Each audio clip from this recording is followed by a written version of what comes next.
శంకర్, నీకు police job రాకూడదని ఆ రోజు నువ్వు ఫిజికల్ టెస్ట్లో పాస్ అయినా కూడా ఎవరో నువ్వు రిజెక్ట్ అయ్యేలా చేశారు.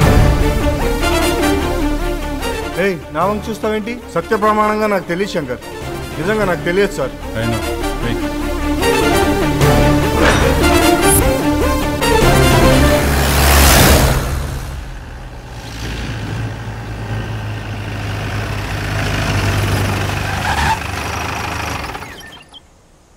మళ్ళీ పచ్చ టవల్ ఎవరా వాళ్ళ ధరనేటి చూడు. అలాగే అలాగే.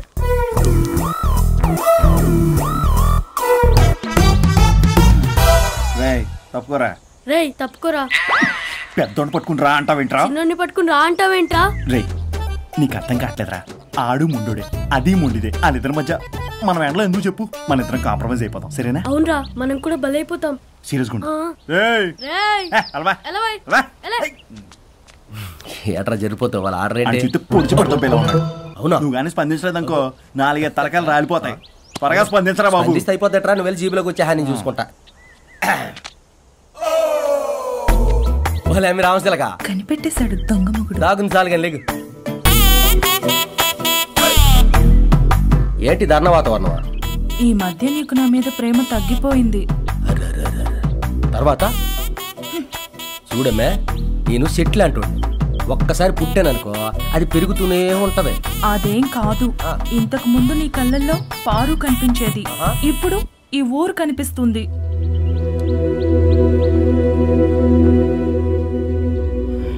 బాగా అర్థం చేసుకోనుగా. నేనేం చేసిన మనోళ్ళ కోసమే కదా. ఆ శంకరుడు పార్వతికి సగభాగమే ఇచ్చాడు, కానీ ఈ శంకరుడు నీ కోసం ప్రాణమే ఇచ్చేతడు.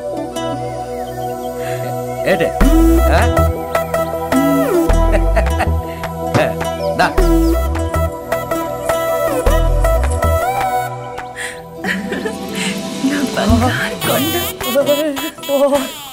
అలా పట్టుకోకే కొండ పేలిపోయినట్టుగా ఉంది.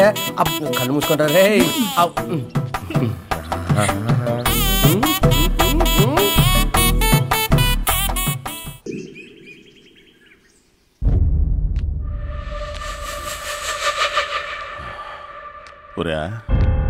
ఆ శంకర్ గడు వస్తాడంటావా? వాడు మాటిస్తే తప్పకుండా వస్తాడయ్యా. అదిగో వచ్చాడు. శంకరా రారయ్యా, రారా నీకోసమే కళ్ళు కాయలుగా ఎదురు చూస్తున్నా. కూర్చో నాయన, పిలవగానే వచ్చినావు. నాయన నీకోసమని తలకాయ కూర, నాటుకోడి ఏపుడు, ఇదిగో చేపల పులుసు, పీతల ఇగురు, పట్నం నుంచి స్పెషల్ స్కాచ్ కూడా తెప్పించినా. ఏంటి ప్రెసిడెంట్ గారు, పెరిగినట్టుగా నా మీద మీకు అంత ప్రేమ పెరిగింది? ఏం లేదురయ్యా, నీతో కొంచెం పర్సనల్ గా మాట్లాడాలి. ఏంటో చెప్పండి. నా 50 ఏళ్ల షేర్. అది తప్ప వేరే ఏదైనా చెప్పండి. కుర్రోడు కదా, ఉడుకు రక్తం, నా కళ్ళ ముందు పుట్టి పెరిగినోడు. ఏం లేదు శంకరా, విషయం ఏంటంటే నువ్వు ఈ ఊరి జనానికి సేవ చేస్తే వాళ్ళు నీకేం చేస్తారు చెప్పు? నీకు విషయం తెలుసా? ఫ్రీగా పులిహార పంచావనుకో, అందులో ఇంగువ తక్కువైందని ఎత్తి చూపించే రకం ఇలా సాయం చేస్తే సాయంత్రం కల్లా మర్చిపోతారు. అట్లాంటి మనుషుల కోసం నువ్వు ఎందుకు ఇంత తాపత్రపడుతున్నావో నాకు అర్థం కావట్లేదు రయ్యా. ఏందట్ట చూస్తున్నావు? కన్న కొడుకును చంపిన, ఊరందరి మధ్య నా పరువు తీసిన, ఎంత కులాసాగా ఎందుకు మాట్లాడుతున్నాడా అనేగా. చరిత్రలు అన్ని పేజీలు మనవి కాదురా నాయన. చూడు, జరిగిపోయింది మన ఇద్దరు మర్చిపోదాం.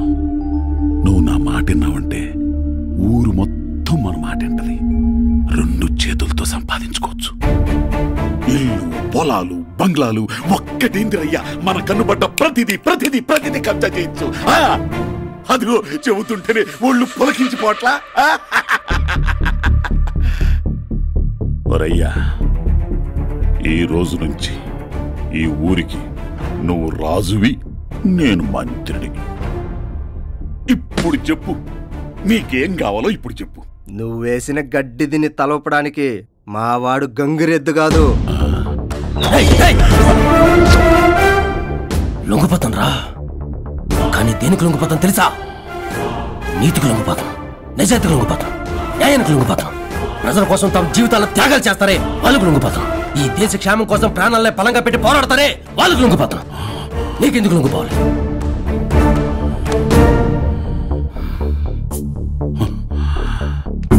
శంకరా, పిలిచి అడిగాను కదా అని అలుసుగా తీసుకో. మాకు పంతం పడితే ఎంత దూరమైనా వెళ్తాన్రా.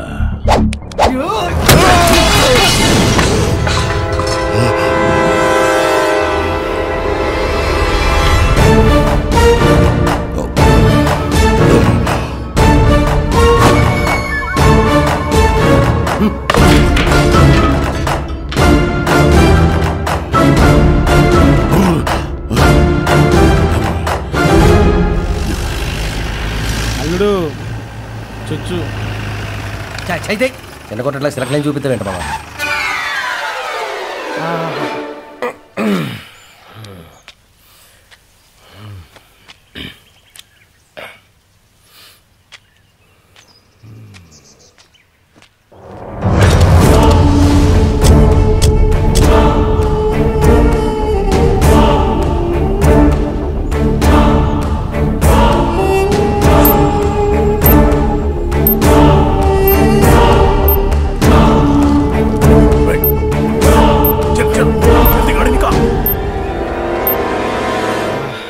ఎకరాల భూమి కొన్నా ఇంత సంతోషం ఉండదు.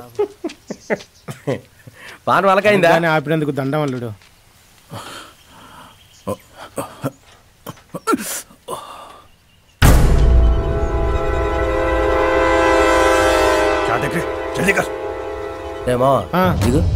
మళ్ళీ ఏమయ్యా? ఎవరండి మీరు? గాడి ఖరాబ్ హోగా, బండి చెడిపోయిందంట అల్లుడు. ఎవరు బావాలా? తిరుపతి. తిరుపతి తిరుపతా? ఎందుకో? భవానీ భవానీ భవానీ తిరుపతిలో వెంకటేశ్వర స్వామి గుండు గుండ్లు కొట్టు. జుత్తులు కూడా బాగా మార్చి పనిలే కొట్టుకోండి, మంచిదే.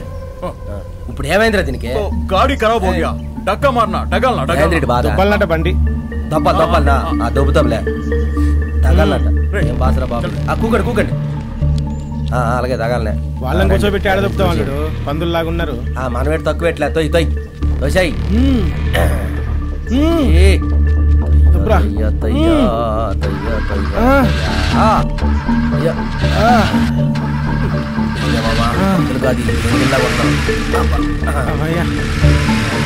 టాటా బాయ్.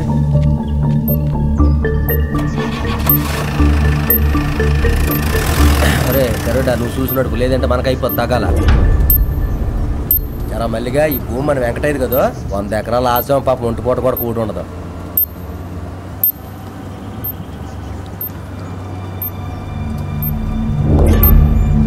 అరే బండి ఏమైనా ప్రాబ్లం ఉందా? అన్నీ రిపేర్ చేయించాం కదా. ఒకసారి ఆపు.